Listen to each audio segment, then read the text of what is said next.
así que como se hizo tan larga, no sé si se acuerdan que estaban algunos cabeceando, luchando con el sueño, pudimos avanzar bastante. La unidad número 8, básicamente también vamos a hablar un poco sobre los principios, pero ya hemos entrado directamente al Código Procesal Penal, que es la Ley 5020, que es la que está vigente en Río Negro. Así que si les parece, vamos a arrancar enseguida, porque no es unidad muy larga. En principio, básicamente, vamos a estar hablando casi los mismos temas, solamente que vamos por ahí a profundizar algunos principios más que otros y de alguna manera vamos a tratar de ubicarnos en el código. Dentro del programa había un link, no sé si ustedes lo han podido verificar, que les permitía acceder al Código Procesal Penal. No sé si lo tienen presente o lo han visto. Sí, puede ser. Bueno. Con relación a ese punto en especial, estaría bueno que vayan tomando nota respecto a los artículos, porque seguramente no son muchos, pero son los que concentran toda la información de los temas que vamos a hablar. En primer lugar, vamos a arrancar hablando de lo que es todo la parte del debido proceso, que tiene que ver con una garantía constitucional, siempre hablando desde el sistema procesal penal, ¿no? Siempre lo que va a buscar el debido proceso va a estar en la búsqueda tanto de la igualdad como de la equidad y de la justicia. Van a ser tres objetivos que va a procurar la garantía del debido proceso. Esas garantías, si ustedes ven la primera parte del Código Procesal Penal, van a estar situadas en los primeros artículos de la página. Ustedes van a poder ver que hay el artículo 1 que dice juicio previo, artículo 2, persecución penal, artículo 3, jueces naturales y jurados, artículo 4, participación ciudadana, artículo 5, independencia e imparcialidad, artículo 6, el rol de los jueces. El artículo 7, ustedes van a encontrar los principios del proceso. Acuérdense que siempre estamos hablando del proceso penal. El artículo 7 va a ser sumamente importante para ustedes y para el resto de las unidades que vamos a ver, incluida la de hoy, porque va a citar una serie de principios que van a ser los temas de conversación de hoy, pero porque además van a configurar la nueva temática o ideología que va a comprender el sistema acusatorio, ¿sí? Por ejemplo, si ustedes ven el artículo 7, van a leer de que el proceso se deberán observar los siguientes principios: oralidad, publicidad, contradicción, concentración, inmediación, simplificación y celeridad. Básicamente esos principios que marca el artículo 7 van a ser fundamentales que los tengan en cuenta. Los vamos a ir explicando, algunos de ellos lo hemos explicado en la clase anterior, pero van a ser los que van a marcar de alguna manera todo lo que es el proceso acusatorio. Recuerden que habíamos hablado de un proceso inquisitivo que tenía cada una de las personas o de los operadores judiciales tenían una función totalmente distinta a los operadores que hoy en día comprende el sistema acusatorio. Entonces, para arrancar directamente, una de las garantías constitucionales va a ser la existencia de jueces imparciales. Esta garantía de jueces imparciales lo que va a procurar va a ser la independencia de todo sentido de los jueces, ¿no? De la figura del juez dentro del proceso penal. Esa independencia va a estar configurada en el sentido de que si nosotros lo vemos desde el inicio de un proceso penal, el juez va a tener una prohibición de injerencia en el debate procesal. ¿Sí? ¿Esto qué significa? que solamente el juez se va a limitar a escuchar toda la prueba que se va a producir durante las audiencias para después poder resolver en función de todo lo surgido o todo lo debatido en esas audiencias. Entonces, como antiguamente el juez era quien estaba encargado de investigar, de recolectar la prueba, de realizar el juicio y de condenar, hoy en día nos vamos a encontrar en la realidad, por un proceso acusatorio, que los jueces tienen que ser imparciales, y esa figura va a estar dada en que solamente se van a limitar a escuchar toda la prueba que se va a producir durante el debate, van a tener prohibido ingerir o tomar partido dentro del proceso penal, y de alguna manera esa característica le va a permitir tener una imparcialidad subjetiva, no va a estar cargado de subjetividades, ¿sí? De prejuicios. Siempre en la figura del juez, quien va a tener que resolver al final del proceso, ¿no? Va a tener que dictar una sentencia, siempre basándose en los fundamentos o en la prueba que se haya reproducido. Entonces vamos a tener una imparcialidad subjetiva, esto quiere decir que va a estar dada por la propia convicción de la persona del juez, y una imparcialidad objetiva, que va a estar dada en el respeto de las garantías de, por ejemplo, del imputado, ¿no? De poder tener la garantía de que quien va a dictar una sentencia no va a ser la misma persona que estuvo llevando adelante todo el proceso de recolección de prueba y demás. Entonces, si hablamos de una perspectiva subjetiva, también la podríamos enmarcar dentro de las razones de parentesco, de amistad, de enemistad manifiesta por ahí entre el juez y el imputado, que eso por alguna cuestión particular de la vida privada, por razones de intereses o por una incompatibilidad. Esas razones van a dar lugar a que el juez pueda ser recusado, o que el juez, por iniciativa propia, se excuse de ese proceso. No sé si ustedes pueden advertir la diferencia. La excusación es una actividad que va a realizar el propio juez, de decir, bueno, yo me excuso de participar en este proceso en virtud de ser familiar o en virtud de haber tenido participación en un proceso, en el mismo proceso en una etapa anterior. Entonces, la excusación va a estar dada siempre por una iniciativa propia del juez, que se va a excusar de participar en ese proceso. En cambio, la recusación va a estar dada cuando alguna de las partes lo recusa al juez y le pide el apartamiento, por ejemplo, porque pudo determinar que el juez tiene un grado de parentesco o de familiaridad, ya sea con alguna de las partes, ¿sí? Por ejemplo, con el imputado o con la víctima. Es indistinto. Entonces, la imparcialidad entonces va a estar dada en esas características.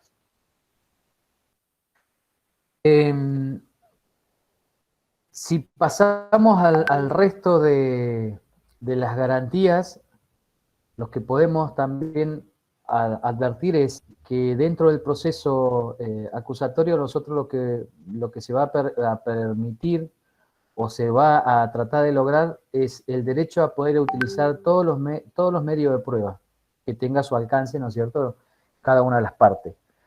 ¿Esto qué quiere decir? Que la prueba, cuando ustedes escuchen hablar de la prueba pertinente, va a estar dada en aquella prueba que tenga que ver o que guarda relación con el objeto del proceso penal, ¿sí? Con el objeto que está en discusión. Esa sería la prueba pertinente, ¿no? Esto va a estar dado en la incorporación de las pruebas en el debate, y que las partes, tanto el fiscal como el defensor o el imputado a través de su defensor, puedan tomar contacto con esa prueba, puedan valorarla, puedan realizar una inmediación y poder brindarle un valor, ¿no es cierto? Acuérdense que la prueba por excelencia en este proceso acusatorio, estábamos hablando siempre de la prueba testimonial, ¿no? Del testigo. Y eso va a estar dado cuando el testigo se presenta en una audiencia y declara, ¿no? Ya sea como testigo de cargo o testigo de parte. Si pasamos a una tercera garantía también, lo vamos a centrar en el principio de la oralidad. Yo creo que, a mi entender, uno de los principales novedades que trae este código es la oralidad, porque va a tener mucha injerencia o una relevada injerencia en la mayor parte del proceso, y es lo que ha generado todo un cambio de sistema, de producción de todo el proceso penal, y que esto va a traer como consecuencia de que este sistema también se aplica a los distintos fueros, ¿no es cierto? Entonces, como tercer garantía podemos hablar de la oralidad propiamente dicha, que básicamente lo estuvimos hablando la vez pasada, pero tiene que ver con esto, con el desarrollo verbal del debate, ¿no? Tanto la presentación, la acreditación, la explicación, la fundamentación, la ejecución de la prueba, los informes que tanto los peritos de parte o testigos calificados pudieran haber presentado y que tuvieran que ir a dar fe o demostrar o explicar cuál es el tipo de informe o de pericia que realizó. También el imputado, dentro del proceso penal, también va a tener la posibilidad de declarar, y eso también va a ser de alguna manera oral, lo va a tener que hacer de manera verbal, ¿no es cierto? Todo lo que ingrese al juicio, absolutamente todo, esto ténganlo presente, todo lo que ingrese al juicio, tanto los informes, algún acta en particular, todo se tiene que reproducir en la audiencia, y se tiene que reproducir de manera oral, ¿sí? ¿Esto qué quiere decir?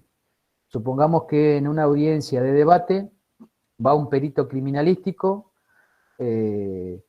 porque ocurrió un ilícito, un homicidio, y recolectó una prueba.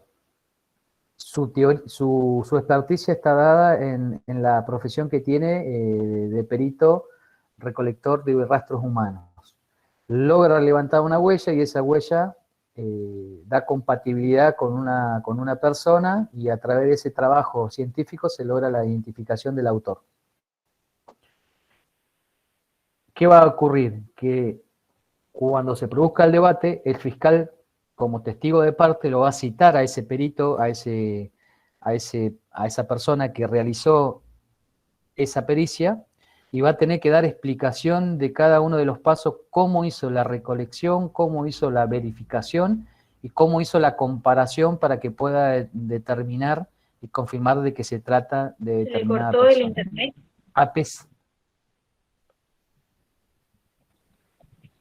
Profe, disculpe, se cortó la conexión. ¿Me escuchan? No sé si el resto me escucha. Sí, profe, Sí, a una compañera también se le cortó. Sí, se escucha bien, profe. Yo lo escuché bien, profe. Bueno, quedamos con el tema de la oralidad. Parece ¿sí? que se cortó la conexión. Internet. Sí. Tal vez es tu conexión, compañera.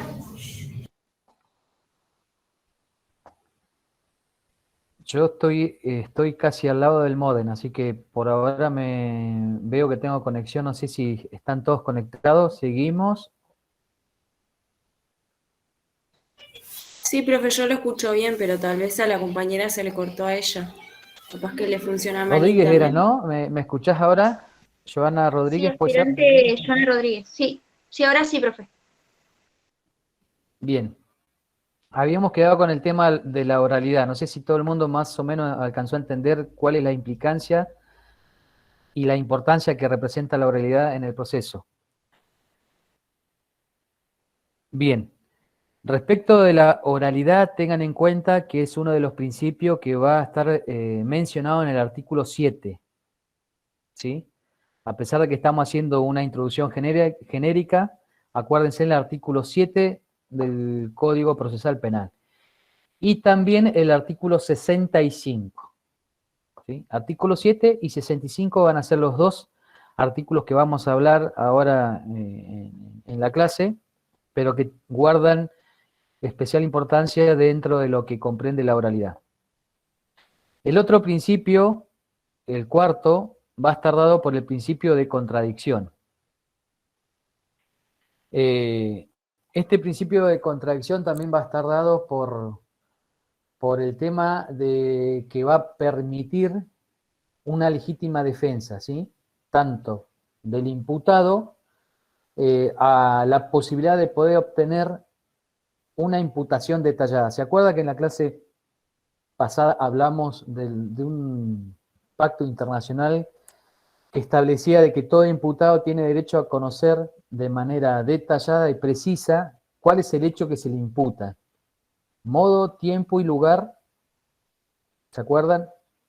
Bueno, el principio de contradicción va a estar dado en esas características, de que el imputado va a poder ejercer una legítima defensa pudiendo haber conocido cuál es la imputación de manera detallada de la cual se le acusa, ¿no? Esa imputación tiene que estar detallada, tiene que ser clara, circunstanciada y tiene que ser conocida por el imputado, por supuesto. Eso es lo que va a permitir que el imputado pueda ejercer su defensa. Este principio de contradicción y esta posibilidad de poder ejercer una defensa legítima va a estar relacionada con el artículo 18 de la Constitución Nacional. ¿Sí? Si después lo leen, se van a dar cuenta de que está vinculado lo que estoy diciendo. Otro de los principios también importantes es que se va a hablar de la garantía procesal en el sentido de que nadie puede ser juzgado o enjuiciado dos veces por el mismo hecho, ¿sí? Nadie puede ser juzgado dos veces por el mismo hecho. En sentido material lo podemos traducir en que nadie puede ser sancionado dos veces por la misma conducta.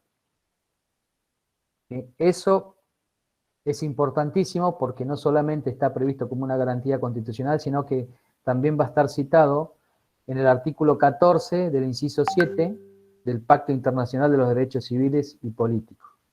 Artículo 14, inciso 7. La otra garantía que va a estar citada va a ser la garantía de igualdad.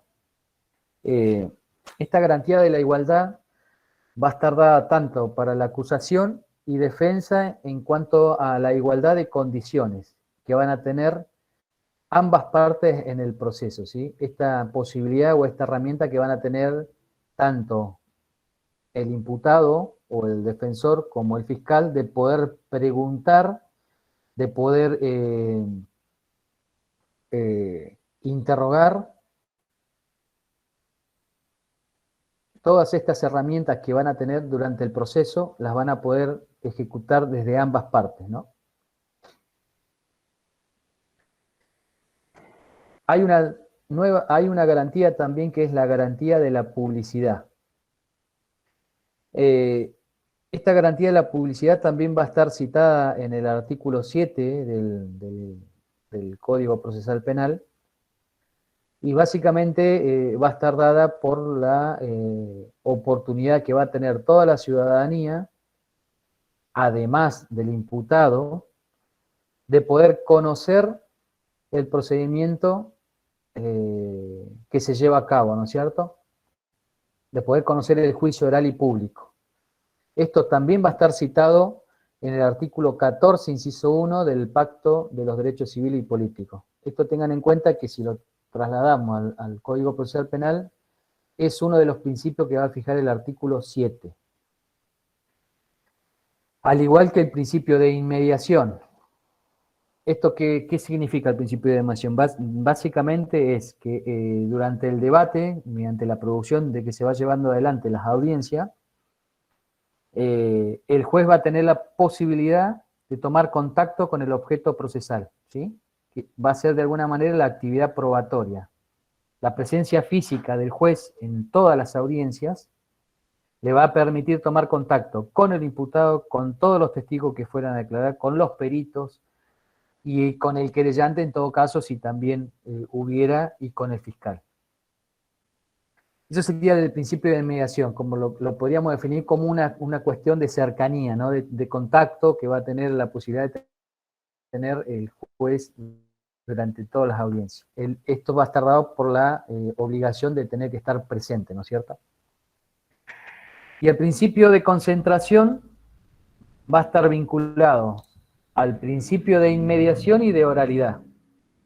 ¿Sí? ¿Por qué? Porque va a consistir en poder reunir toda la actividad procesal en el menor tiempo o en el menor número de actos posibles. O sea, un juicio va a ser diagramado o va a ser planificado. En este caso, hoy en día funciona lo que es la oficina judicial en el Poder Judicial. De acuerdo al delito y la cantidad de testigos que sean propuestas por ambas partes, seguramente se va a poder llevar a cabo, previo al inicio del debate, una diagramación de cuáles son todas las audiencias que implicaría tener, qué sé yo, 100 testigos, 50 testigos o 20 testigos. ¿Sí? Bueno, ese principio de concentración siempre va a estar dado en la posibilidad de poder acortar el número de audiencia y de poder realizar un juicio en el menor tiempo posible.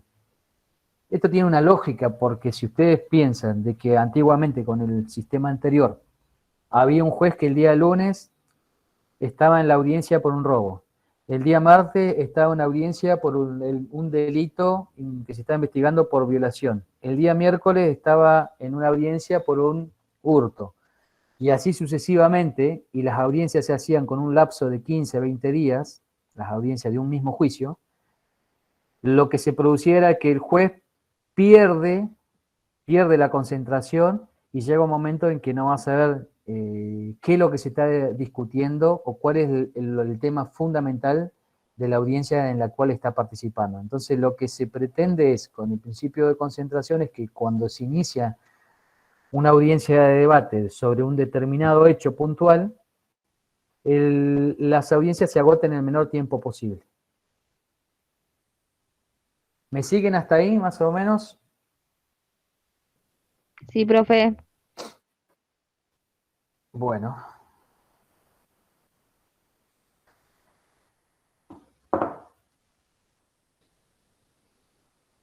Anoten esto, por favor. Los principios rectores del proceso penal acusatorio. ¿Cuáles van a ser los principios rectores del proceso penal acusatorio? Por un lado vamos a tener la igualdad de partes. En segundo lugar vamos a tener la oralidad. Tercero, la publicidad. Profe, disculpe, ¿podría repetir de nuevo? Sí. Tengan en cuenta esto, los principios rectores del proceso penal acusatorio. Vamos a hacer mención de la igualdad de partes, de la oralidad, de la publicidad, de la contradicción, de la concentración, inmediación, celeridad y por último, simplicidad y desformalización. Simplicidad y desformalización. Ahora los vamos a ir explicando de a poco. ¿Qué es contradicción? Contradicción, luego concentración, inmediación, celeridad y por último, simplicidad y desformalización. Serían 8, vamos a citar, ¿sí? 8. Igualdad de partes, oralidad, publicidad, contradicción, concentración, inmediación, celeridad y simplicidad y desformalización.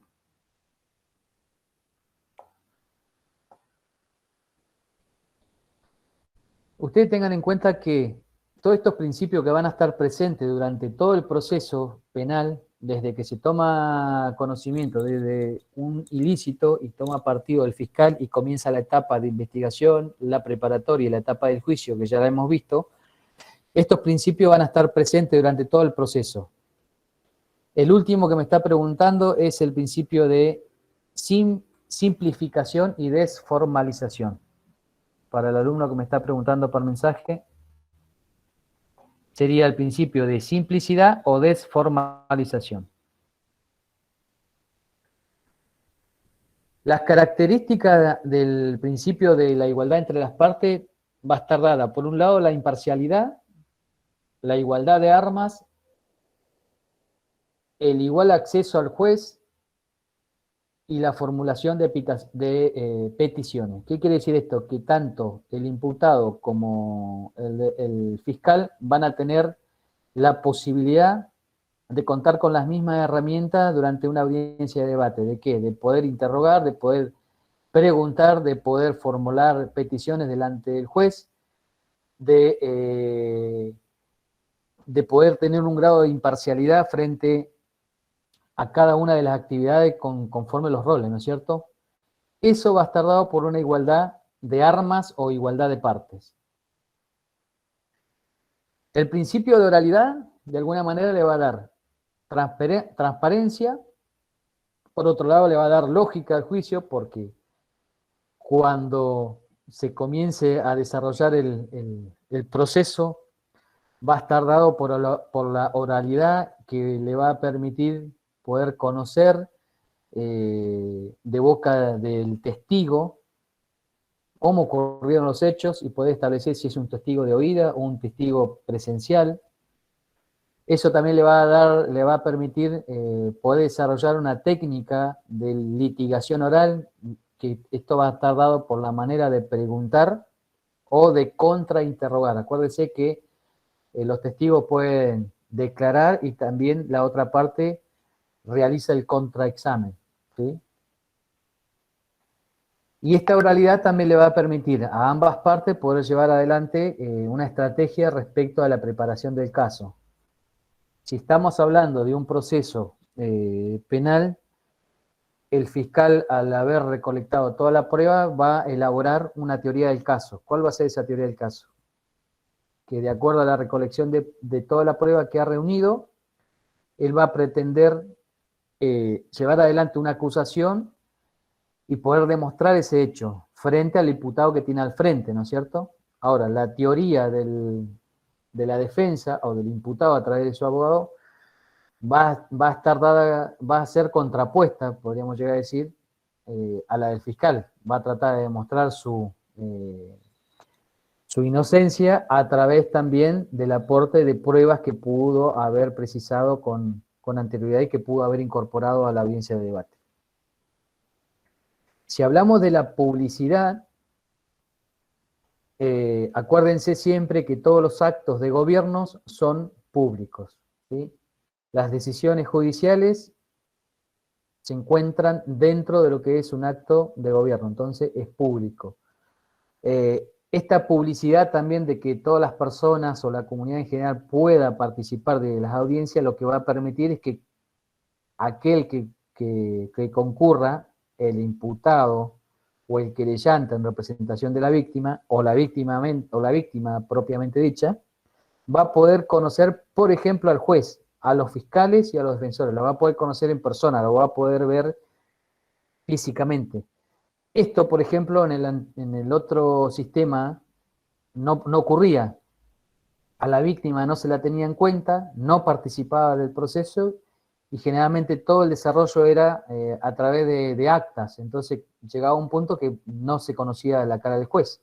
Hoy en día este sistema a uno le permite poder conocer quién es el juez, quién es el fiscal, quién es el defensor, quién es el imputado. No solamente conocerlo, sino que poder participar de una audiencia y poder escucharlo, ¿no es cierto?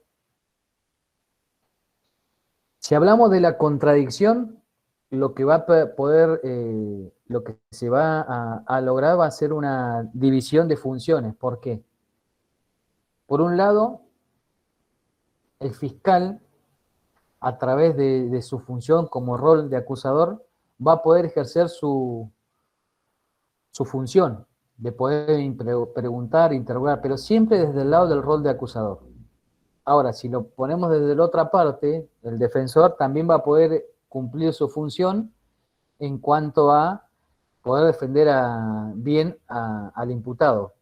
Y el juez también va a poder ejercer su función teniendo en cuenta de que él va a escuchar todo lo que se produce en las audiencias y al final del camino va a tener que dictar una resolución o una sentencia. Entonces, ¿qué va a permitir la contradicción? Una división de funciones. ¿De quiénes? De los operadores de la justicia.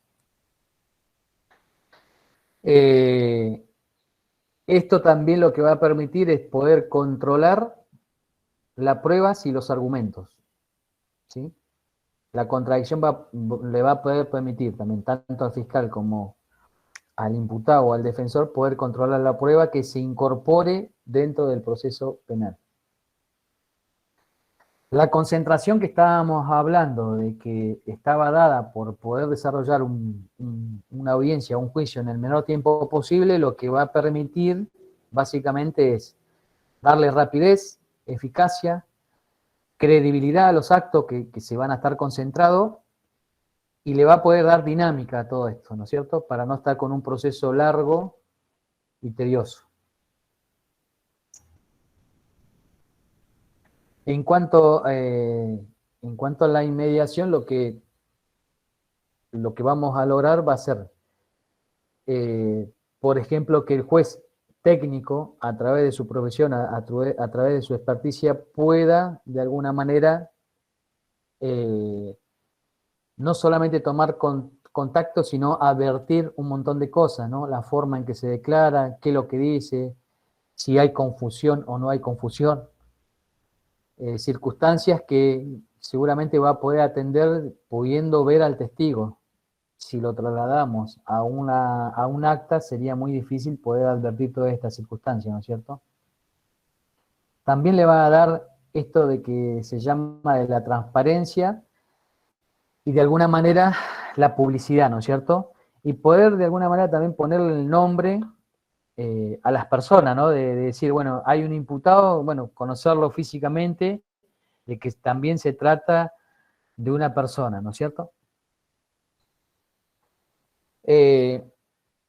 Si nos trasladamos al principio de simplicidad, lo que nosotros vamos a evitar es toda esta cuestión de ritualidad y burocratización que tienen por lo general todas las instituciones del Estado, ¿no? De traerme el papelito, que el oficio, que comunicame de tal manera, que yo te informo. Entonces, toda esa parte de burocratización dentro de las audiencias va a desaparecer. Porque acuérdense que también uno de los principios estaba la desformalización. La celeridad, bueno, también va a estar dada por este tema de poder darle una respuesta rápida, una respuesta de justicia rápida a la víctima. Y la desformalización también va a estar dada esta por la no ritualización, la oralidad y la gestión rápida de lo que tiene que ver todo cuanto al tema de lo que es al acceso de una justicia. ¿Me siguen más o menos o voy muy rápido?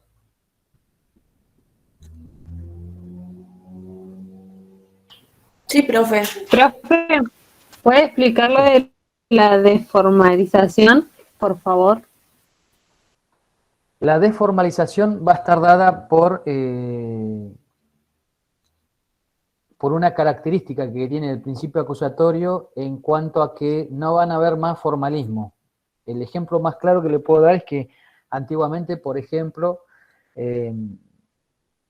ante el conocimiento de una novedad o al pedido de un informe, se lo realizaba a través de un pedido formal escrito, o se tenía que hacer alguna diligencia, se hacía un acta, o se mandaba la medida o la orden que pretendía llevarse adelante, se la comunicaba por escrito, por ejemplo, a la policía o al oficial de justicia, y recién ahí podía ejecutar esa orden. Hoy en día la desformalización podríamos mencionarla en cuanto a que al debate no van a entrar estas actas. Ya pierde valor las actas y todo lo que se va a producir en el debate de manera oral es lo que el juez va a tener que tomar como prueba para dictar una sentencia.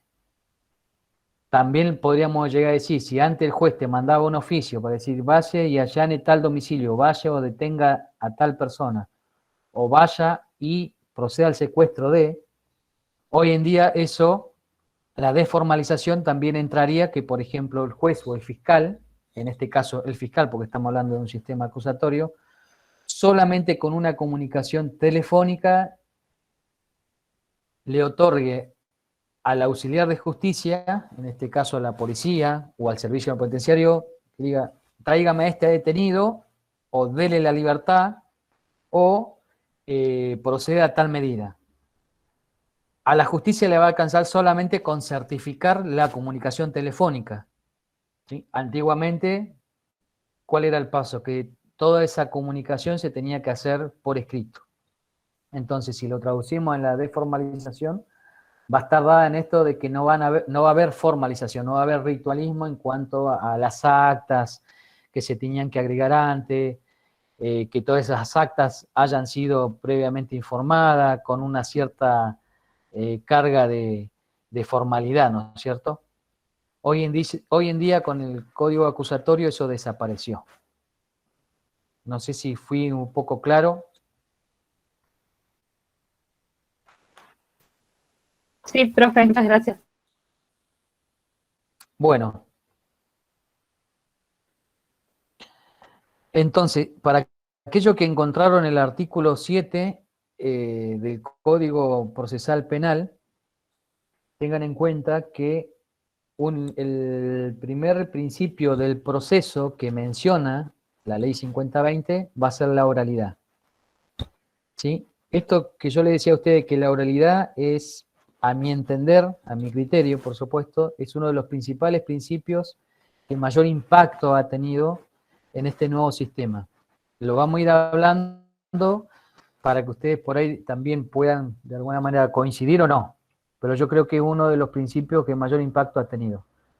Acuérdense que está citado en el artículo 7 y en el artículo 65. Esto de la oralidad,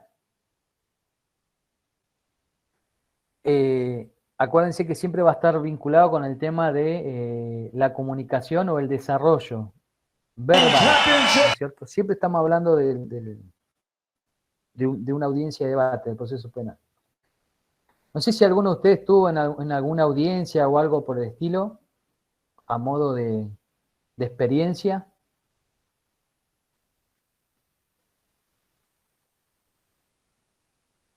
No. No, profe. Bueno, básicamente le voy a ilustrar. Supongamos que están citados como testigos. Lo que va a ocurrir es que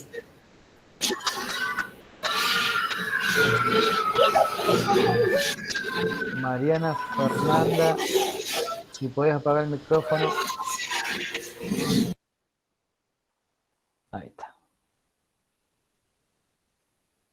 Bueno, básicamente en una audiencia, si tuvieran que ser citados ustedes como testigos, lo primero que va a ocurrir es que ustedes ingresen a una sala, al frente van a tener al juez, a su izquierda van a tener al fiscal, que es el representante del Estado, el impulsor de la investigación, junto a la víctima o junto a la querellante o abogado.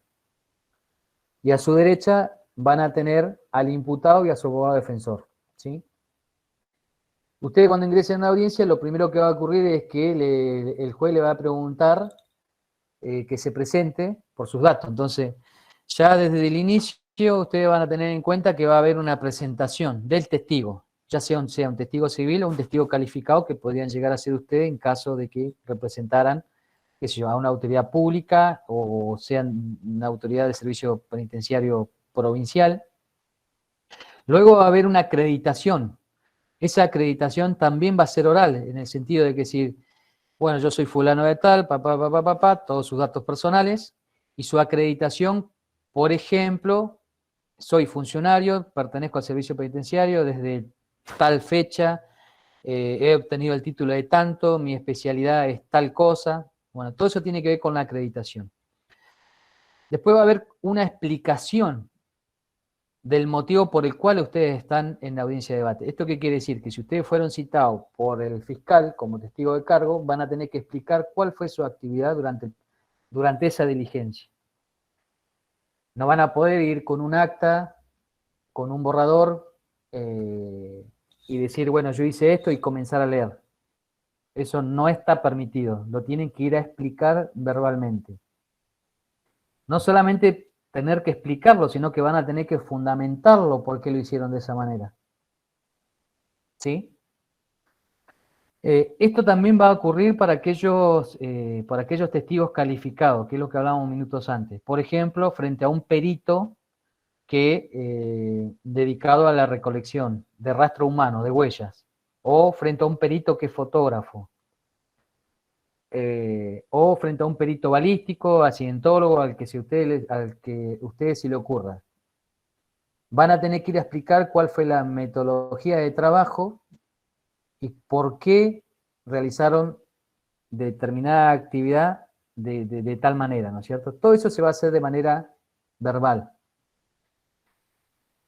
Seguramente, como ustedes lo debieran haber explicado, una vez que agotó la parte de presentación y de explicación, supongamos que son testigos del fiscal. Cuando el fiscal ya no tenga más preguntas para hacer, lo que va a ocurrir es que el abogado del imputado, la otra parte, comience a interrogarlos a ustedes. Y es ahí donde comienza el contrainterrogatorio. Le va a hacer preguntas específicas respecto a la teoría que está llevando adelante la otra persona, ¿no es cierto?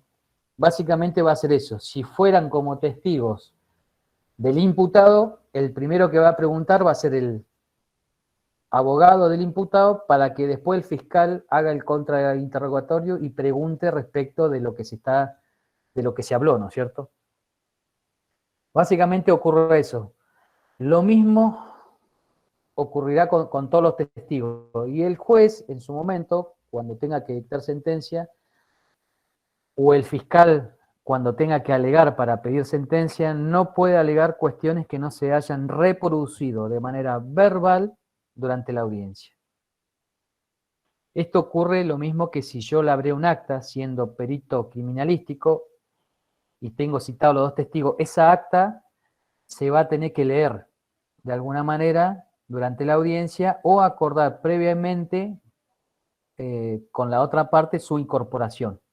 Pero necesariamente cuando yo tenga que ir a explicar esa acta, voy a tener que explicar todo lo que se realizó de manera verbal y de manera de recordar.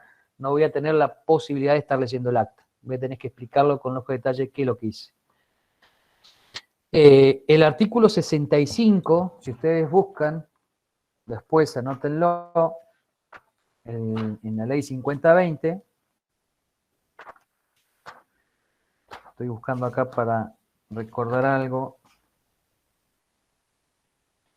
Ustedes van a ver que el título dice actos procesales. Y los actos procesales van a comprender todo, ¿no es cierto? Ustedes lo que van a ver en el artículo 65 va a ser un pequeño título, oralidad. Y ustedes van a comenzar a leer ahí y van a poder darse cuenta que todas las peticiones y planteos, que es lo que va a ir surgiendo durante la audiencia de debate, tiene que ser todo verbal. Y eso lo aclara en la parte que dice garantizando los principios de oralidad, contradicción, publicidad, inmediación y simplicidad. ¿Qué quiere decir esto? Que el artículo 65 hace una remisión al artículo 7, que es uno de los primeros principios del Código Procesal Penal. ¿Qué es lo que va a permitir la oralidad, básicamente? Va a garantizar dos cosas. Por un lado, la informalidad, de que se va a llevar adelante con dinámica el trámite, y por otro lado lo que va a permitir es aumentar la publicidad y la transparencia, ¿sí? Esas son las dos cosas que va a permitir la oralidad. Por un lado, informalidad, que va a estar representada por la rapidez, y por otro lado, aumentar la publicidad y transparencia. ¿Por qué se le ocurre a ustedes que sería aumentar la publicidad y transparencia?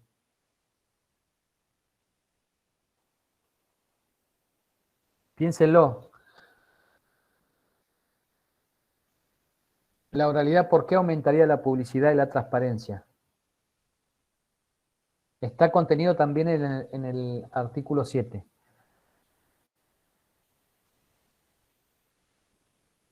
Sí, por ser pública, exactamente, pero por sobre todo, si yo voy a una audiencia y me siento ahí, ¿qué sucedería? Por el aquí y ahora, ¿o no, profe? Porque también se está escuchando ahí en el momento, en la inmediatez. Se estaría escuchando en realidad. Yo, estando en una audiencia, lo que voy a poder hacer es poder escuchar todos los argumentos de una y otra parte, entonces eso va a estar dada en la publicidad y en la transparencia, de poder escuchar todo lo que se va a producir durante el debate. Tengan en cuenta entonces que la oralidad va a tener impacto en los testigos, en los peritos, en la producción del testimonio, en los objetos, en los documentos y en todos aquellos medios de prueba. ¿Sí? Repito, la oralidad va a impactar de manera directa entonces en los testigos, en los peritos, en la reproducción del testimonio y en todos aquellos objetos, documentos y medios de prueba que se incorporen al debate.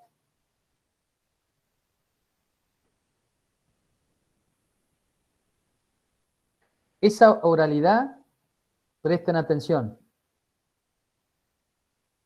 va a haber una excepción dentro del proceso penal y que va a estar dada por el anticipo de prueba.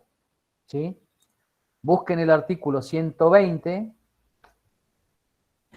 El artículo 120, que lo conocen muy pocos, ustedes van a poder encontrar en el segundo párrafo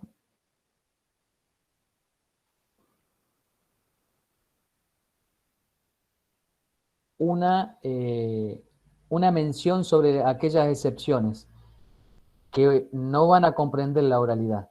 Van a estar dadas por aquella posibilidad que va a tener el Estado o el fiscal de poder recolectar determinada prueba sin que tenga que ser incorporada de manera rápida o oral durante el proceso. Si ustedes miran el 120 y el 150, esos dos artículos, van a estar hablando del anticipo jurisdiccional. El anticipo jurisdiccional va a estar dado en cuanto a la posibilidad que van a tener de poder recolectar determinada prueba frente a 4 circunstancias. Primero, va a estar dada cuando se trate de una diligencia de prueba que pueda ser considerada de materia no reproducible. Por ejemplo, llevar adelante un ADN. El otro es, por ejemplo, que se recepcione un testimonio frente a una persona, por ejemplo, con un grave riesgo de vida, con una enfermedad terminal. Entonces, ¿qué sucede acá? El fiscal puede adelantarse, ir a tomar una declaración testimonial ante la eventualidad de que esa señora o ese testigo no llegue a juicio por el riesgo de vida que tiene. Entonces, ¿qué realiza el Estado? Recolecta la prueba con anterioridad.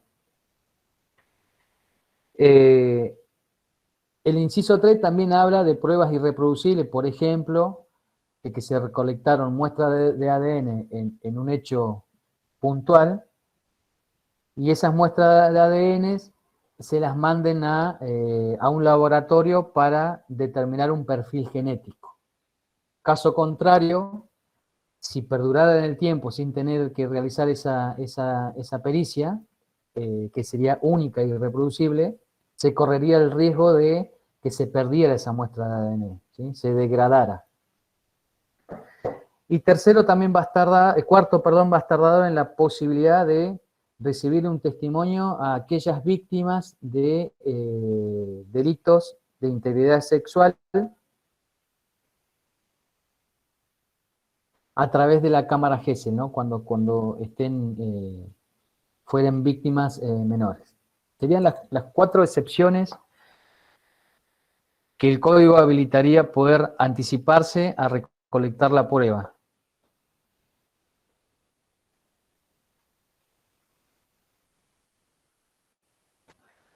Si ustedes, además del artículo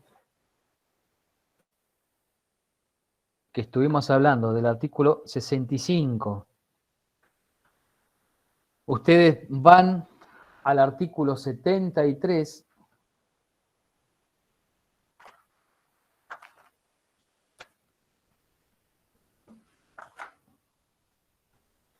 y 72, van a poder darse cuenta que hacen alusión a las audiencias. Y estas audiencias van a tener la particularidad de tener que realizarse de manera oral. Si ustedes leen el artículo 72, habla de la modalidad y dice que las audiencias se expresarán de manera oral. ¿Sí? No dice escrita, oral. El artículo 73 habla de la publicidad, que las audiencias serán públicas. Entonces, toda persona va a tener la posibilidad de poder acceder a las audiencias, poder escuchar todo el desarrollo. Y el artículo 74 también va a hacer referencia a los medios de comunicación en el sentido de que ellos también van a poder acceder a las audiencias siempre y cuando no se corriera el riesgo de publicarse datos de menores de edad o datos de la intimidad o de la vida privada de las personas, por ejemplo, frente a un hecho de violación. Si no estuvieran dadas esas características, también los medios de comunicación pueden ingresar a las audiencias porque son públicas y dar, de alguna manera, publicar en los medios de prensa el desarrollo de un debate puntual, ¿no es cierto? Por ejemplo, un homicidio. Estos 3 artículos 4 que mencioné están todos relacionados entre sí y demuestran que a mi entender, dentro de lo que tiene que ver con la oralidad, es importantísimo el impacto que tiene dentro del sistema, dentro del desarrollo del proceso penal. ¿Coinciden de alguna manera o no? Sí, profe. Bueno.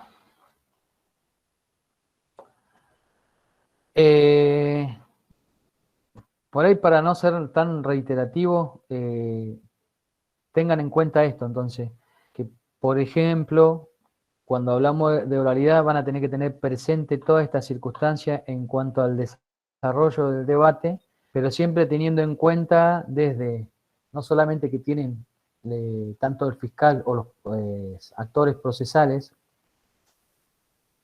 tienen el deber de poder conducirse dentro de un sistema oral, sino que todas aquellas personas que tuvieran que participar en calidad de testigo o perito también lo tienen que hacer de manera oral, ¿sí? Toda esa circunstancia se tiene que verbalizar de alguna manera. Lo que va a producir, por ejemplo, en los testigos, algo que tiene que tener en cuenta es si un testigo está en una audiencia de debate, el juez lo que va a poder valorar, tanto el juez al momento de dictar de sentencia, es la libre valoración del testimonio, ¿no? El sistema acusatorio permite un sistema libre de valoración. Por ejemplo, les cuento un caso que fue bastante importante. Hay un caso en que se investigó un homicidio y fíjense que en lo que les voy a contar está el principio de oralidad, también el tema de la acreditación, porque el testigo que va tiene que acreditar lo que va a manifestar es así, y el tema de la publicidad, ¿no? Hace un tiempo me tocó participar de un juicio. Estuvimos con un juicio sobre una persona, sobre un homicidio. Entonces, en la búsqueda de esa persona se hicieron las primeras diligencias dentro de un inmueble y se habían recolectado distintas evidencias, entre ellos rastros humanos, colillas de cigarrillos y demás. Entonces, la defensa, a través de la persona que estaba imputada, comenzó a argumentar de que, en defensa del imputado, decir de que la prueba estaba montada, que la prueba, de que la escena del crimen había sido montada y no se había resguardado como tenía que ser, en función de unas placas fotográficas en las que se podía advertir un cigarrillo con una colilla y con parte de la ceniza consumida, ¿no es cierto? Y en otra foto se podía advertir la misma colilla de cigarrillo, pero sin, o sea, se podía observar el filtro. No sé si me explico. En ambas fotos se veía el filtro, pero en una se podía ver la colilla de el cigarrillo que había quedado consumido. ¿Qué sucedió? Durante toda la recolección de evidencia y demás, todo el personal científico diagramó un lugar por donde entrar, ¿no? Estábamos hablando de un lugar cerrado, entonces se transitaba siempre por un mismo lugar, siempre las personas que estaban autorizadas. ¿Qué ocurre? El tránsito, el desplazamiento de las personas, porque llevó muchas horas y días inclusive poder trabajar la escena del crimen, fue ocasionando de que el viento se fuera haciendo desaparecer las colillas de cigarrillo, no el filtro, la colilla, lo que se veía que se había consumido. Entonces, sobre esa base, la defensa argumentó de que toda esa prueba había sido plantada.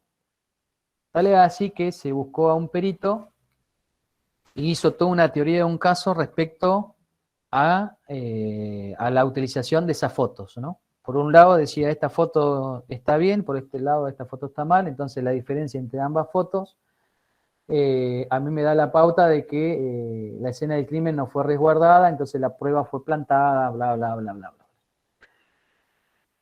Se llevó a cabo, la parte de la defensa llevó un perito. El perito cuando hizo la acreditación dijo, bueno, sí, yo estudié en tal lado, me recibí de licenciado en criminología, en criminalística, no sé en dónde, en la facultad de tanto, trabajé tal cosa, tal cosa, tal cosa, tal cosa.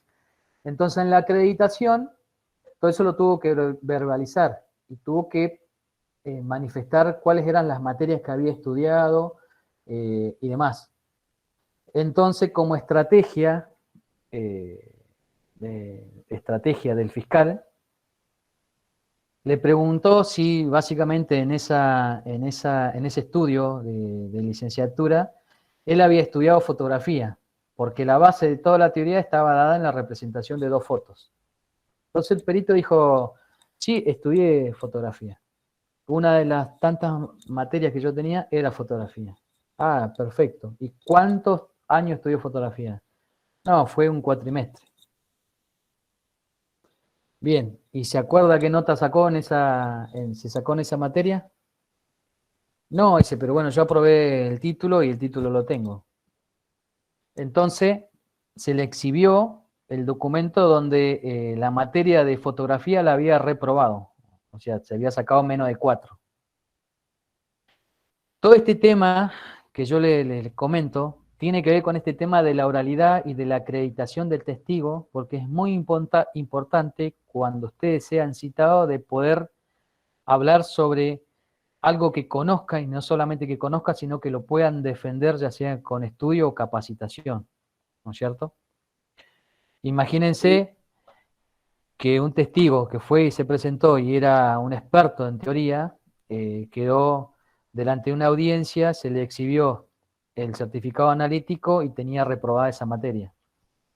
Por supuesto que la teoría no prosperó, pero le quiero decir cuál es el grado de exposición que uno toma cuando hoy en día hay que ir a declarar frente a una audiencia de debate, y no solamente eso, que muchas veces esa exposición se traduce en una exposición pública, que yo por los medios de prensa. imagínense la credibilidad de ese testigo, no, de ese perito no lo llaman nunca más a ningún peritaje, porque decir, no, este tipo viene a hablar cualquier cosa, menos de la realidad de lo que conoce.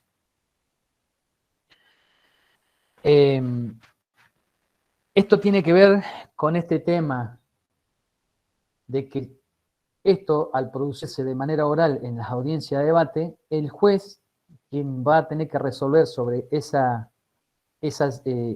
caso, se va a tener que basar solamente en lo que se reprodujo verbalmente. Imagínense que en una sentencia, cuando va a fundamentar todos los dichos y argumentos que se fueron reproduciendo, no le va a dar ningún tipo de valor a una persona que fue a mentir, por ejemplo, ¿no? O al menos que no fue claro o no fue verdadero en poder decir, mire, sí, yo estudié, pero no tanto, pero yo creo que en realidad a mí me parece que de esta manera. Esto tiene que ver también con la producción del testimonio, ¿no?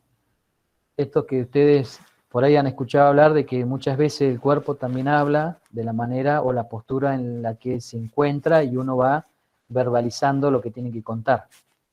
Esto de que se ven en las películas que empiezan a tartamudear, que no me acuerdo, que se pone nervioso, que no miran, por ejemplo, al frente o al juez o al fiscal a quien le pregunta, sino que están con una mirada hacia abajo, siempre tratando de evadir la respuesta. Bueno, todas estas cuestiones tienen que ver no solamente con la oralidad, sino con la inmediación y con la contradicción de poder realizar un contraexamen y poder revelar si el testigo no está mintiendo o si está diciendo la verdad.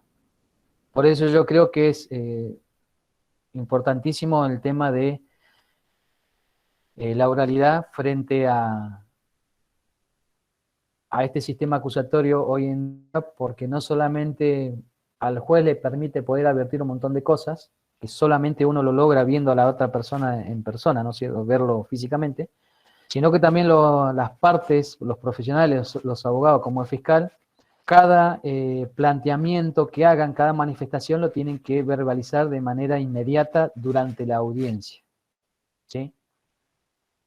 Se está haciendo un examen directo sobre un testigo y se están realizando preguntas subjetivas o preguntas capciosas o engañosas. Entonces la otra parte debería cuestionar ese interrogatorio y manifestar y explicar por qué cree que esa pregunta es subjetiva o engañosa o lo quiere hacer inducir al error al testigo.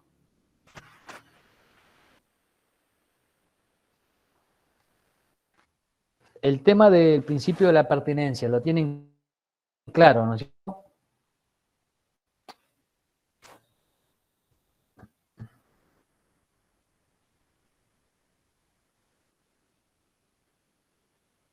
Si alguien me responde, a ver si estamos bien con el audio. ¿Puede repetir, profesor, por favor? ¿Podría explicarlo de vuelta, este principio? El principio de pertinencia, esto que tiene que ver está relacionado entre la conexión material de una cosa objeto, ¿no es cierto?, o ese dato con el hecho que se está discutiendo, ¿sí?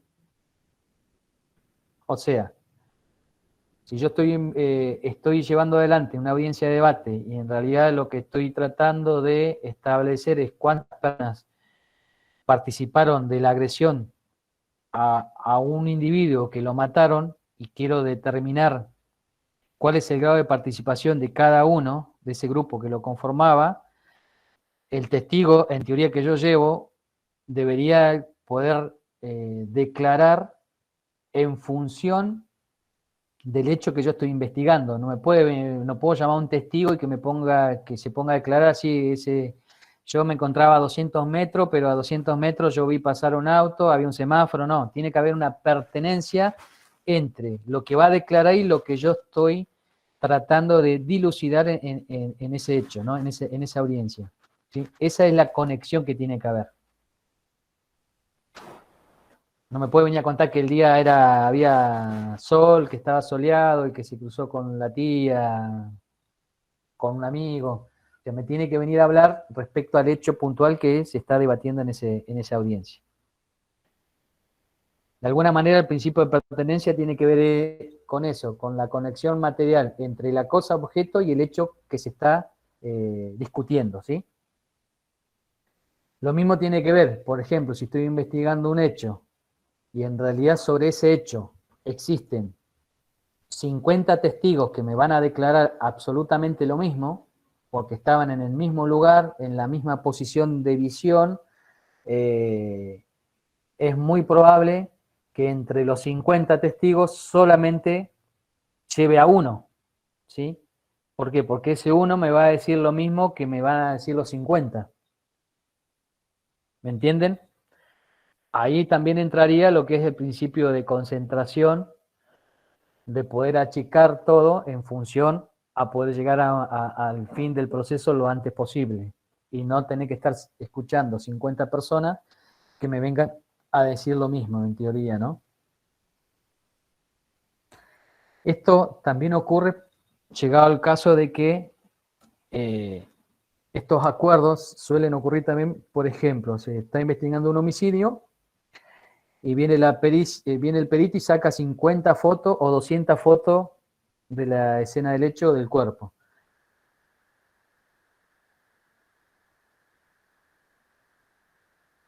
Es muy probable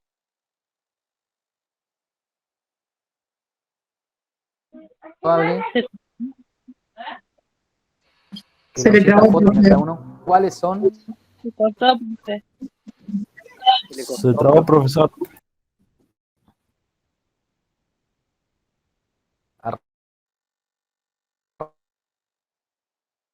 Arrancamos de vuelta. Bueno, denme el ok si se vuelve a escuchar bien.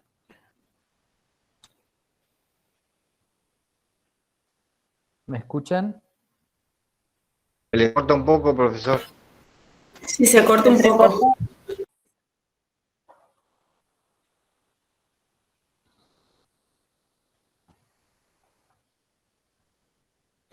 Esto también muchas veces ocurre, les decía, con el tema de que tiene que ver todo este tema con la oralidad y el principio de pertenencia.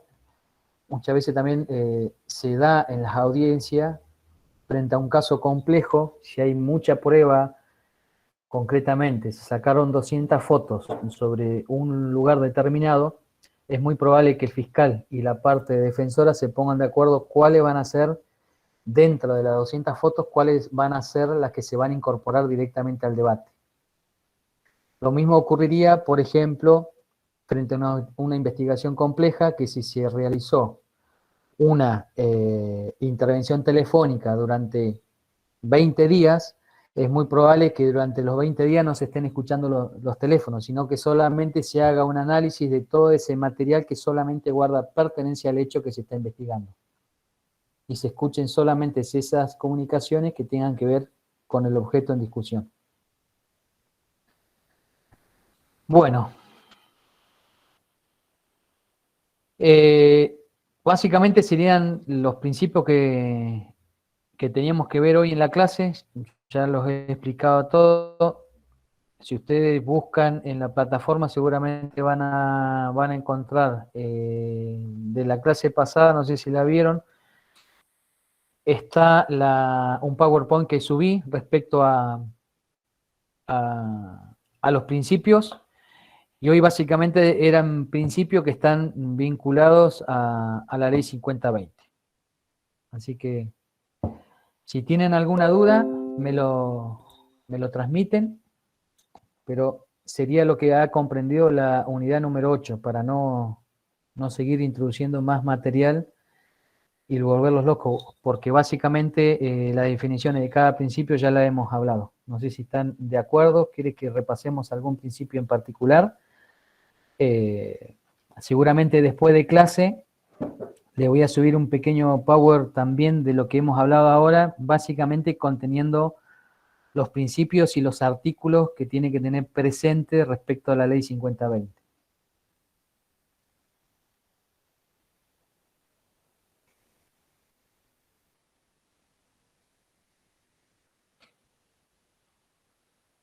¿Quieren que repitamos algún principio, que repasemos algo que les haya quedado? Profe, un compañero sin puso comprender? Ricardo Lazo puso profesor por día explicar el punto 3B del trabajo práctico.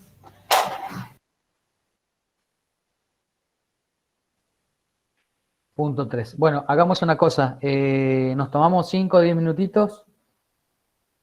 Yo busco el trabajo práctico, actualizo algo que me está pidiendo la compu y miramos el trabajo práctico y ya lo definimos, ¿les parece?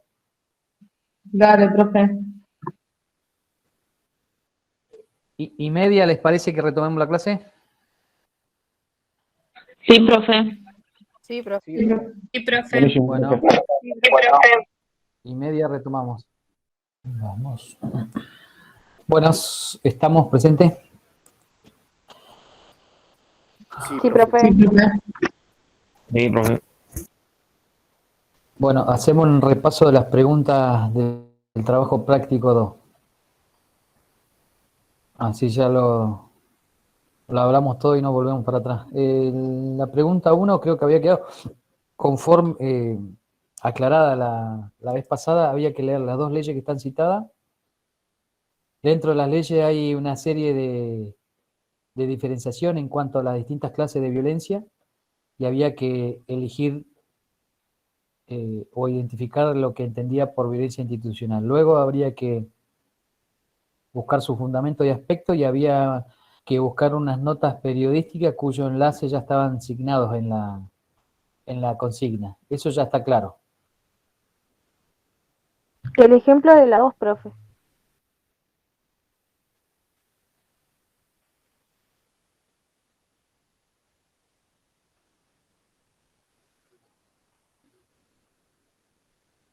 Profe, La dos.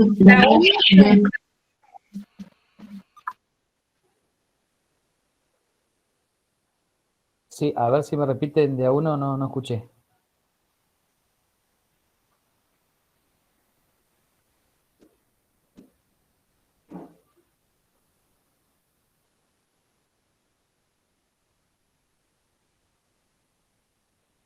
profe, yo tenía una duda.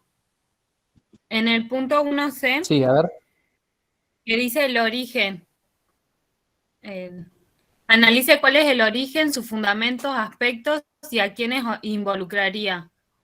Esa yo no la entiendo. ¿El origen es cuando se crea la ley, eso o qué origen? Sí, en principio, efectivamente. O el origen de la violencia institucional. Yo lo entendí así.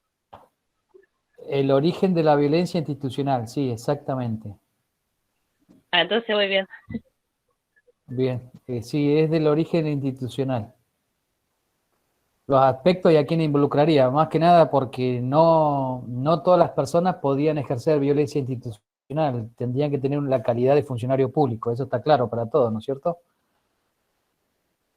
Sí, profe. Sí, profe. Profe. Sí, profesor. Bien.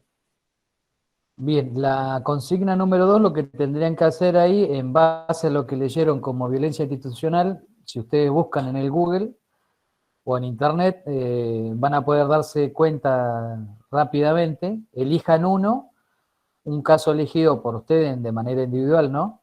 Y mencionen cuáles son las características de acuerdo a la nota periodística, ¿no es cierto?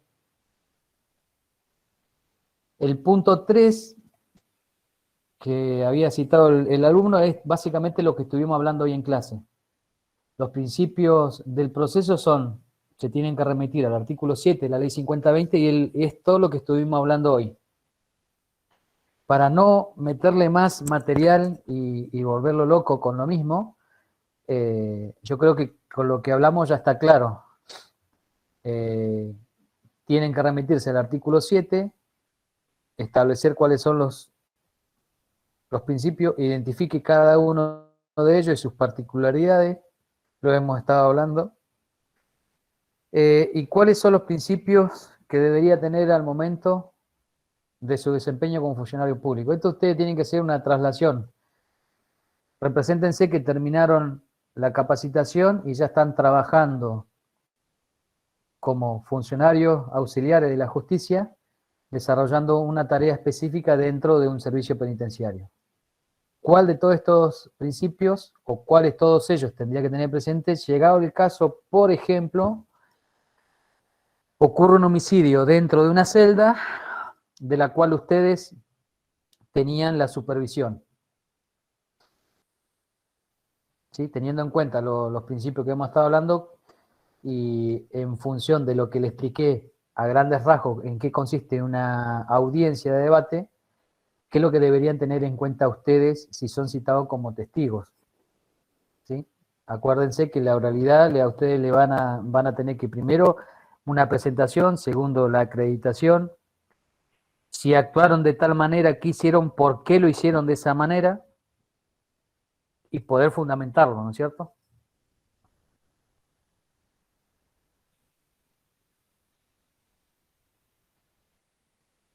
La pregunta 4,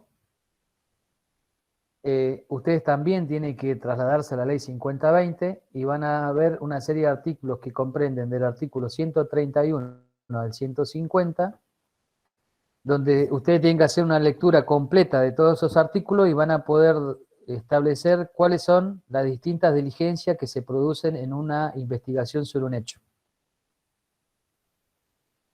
en particular, ¿no es cierto? Entonces, hagan una lectura de esos artículos y mencionen todas aquellas diligencias que ustedes creen, de acuerdo a la lectura que hacen, se realizarían.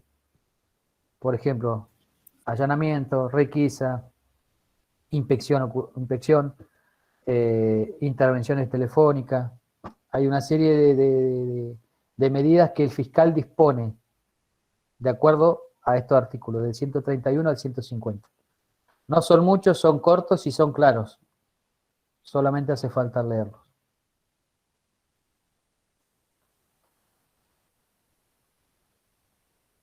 Y el artículo 103, si ustedes buscan, tiene que ver con todas aquellas circunstancias que tienen que ver con la prisión preventiva. Perdón, con la aprehensión. Ahí ustedes van a poder ver las características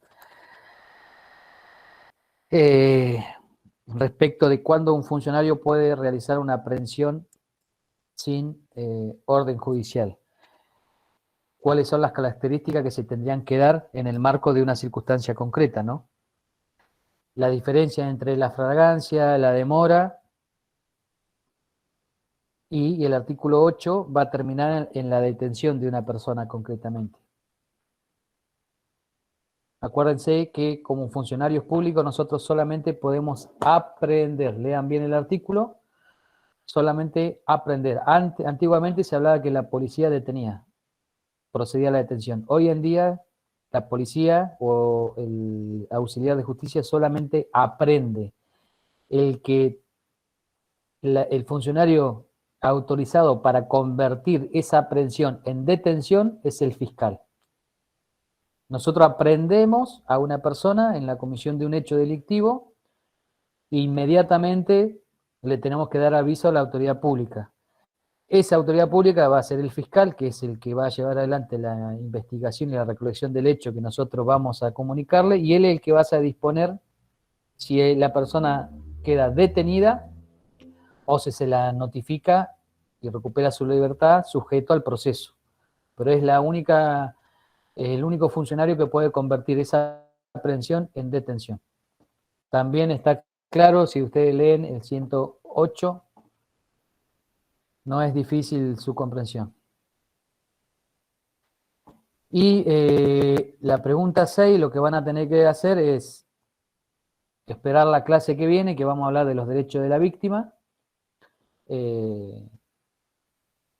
Los derechos de la víctima están citados también en el Código 5020 y en el acusatorio tienen una gran relevancia porque hay una serie de artículos que le dan una importante trascendencia en todo el proceso penal.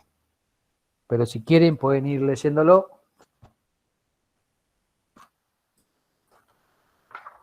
Tienen que buscarlo y si no, bueno, en la clase lo hablamos, pero básicamente tendrían que ir al artículo 12. Habla de los derechos de la víctima, y después, desde ese artículo se desprenden una serie de artículos más que, bueno, los vamos a ir hablando en la próxima clase. Así yo les puedo preparar algo para hacerlo un poco más, más práctico. Profesor, Pero ¿le puedo hacer básicamente una en el artículo consulta? 12... Sí. Sí, aspirante Bartolo Fernando le habla. Desde su punto de vista, el código procesal penal de Río Negro, ¿le parece que beneficia mucho al imputado y no tanto a la víctima?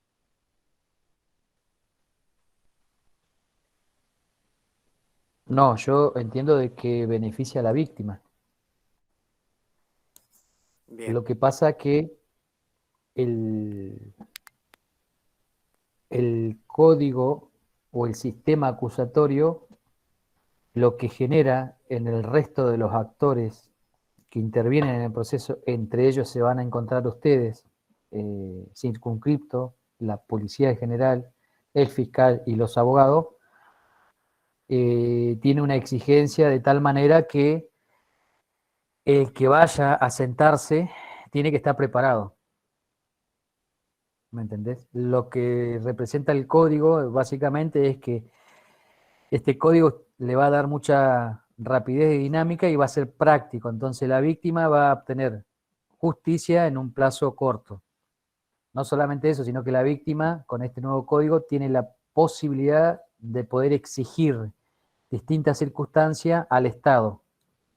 Por ejemplo, como presentarse como creyente autónomo, de poder seguir la causa, a pesar de que el fiscal haya archivado la investigación. Hay una serie de cosas que vamos a hablar la semana que viene, pero usted tiene que tener en cuenta esto. Puede pedir una medida cautelar, por ejemplo, frente a un hecho determinado, puede solicitarle al fiscal y que el fiscal tenga que disponer una medida de protección. Eso, por ejemplo, antiguamente con el sistema anterior no estaba presente. Hoy en día sí. La víctima también tiene un derecho fundamental, que es recibir la información del estado del proceso. Fundamental, de poder conocer en qué estado está. Y si se le dio la libertad a una determinada persona, que sea informada. O sea, ustedes imagínense hasta qué punto ha llegado esta obligación del Estado de poder resguardar a la víctima de un hecho. Por supuesto que no todos los hechos son iguales, ¿no? Porque tienen distintas gravedades o distintas complejidades. Pero la víctima en general tiene una gama de derechos que, bueno, que son importantísimos, que antes no los tenía previsto el código. ok, gracias, profesor. Bueno, ¿alguna otra duda? Si no, damos por finalizada la clase, los dejo descansar. No, profe, ya estaríamos. No, profe. Bueno,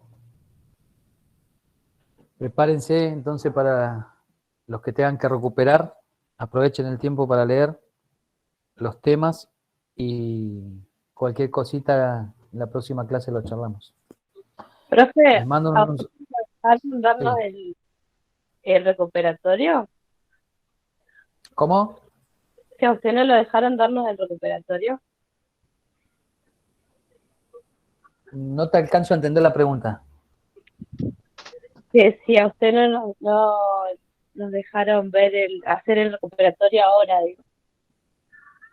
No, porque está la fecha prevista ya desde el instituto. Va a estar fijada para del 20 al 22. Porque una profe dio un recuperatorio hoy también. Sí, no sé cómo lo habrá manejado, pero los recuperatorios me informaron del instituto del 20 al 22, por eso está subido en la plataforma. Sí, casi julio. todos son en esa. Sí. Bueno, chicos, los dejo. El próximo miércoles estaremos hablando de toda la unidad 9 y que comprende el derecho a la víctima. Así ya pueden cerrar el trabajo práctico. Les mando un abrazo. Un abrazo. Bueno, profe, no. Chao, profesor. Chao, profe. Luego. Chao, profesor, que tenga buenas noches. Luego, profe. Luego, gracias igualmente para todos. Chao, profe.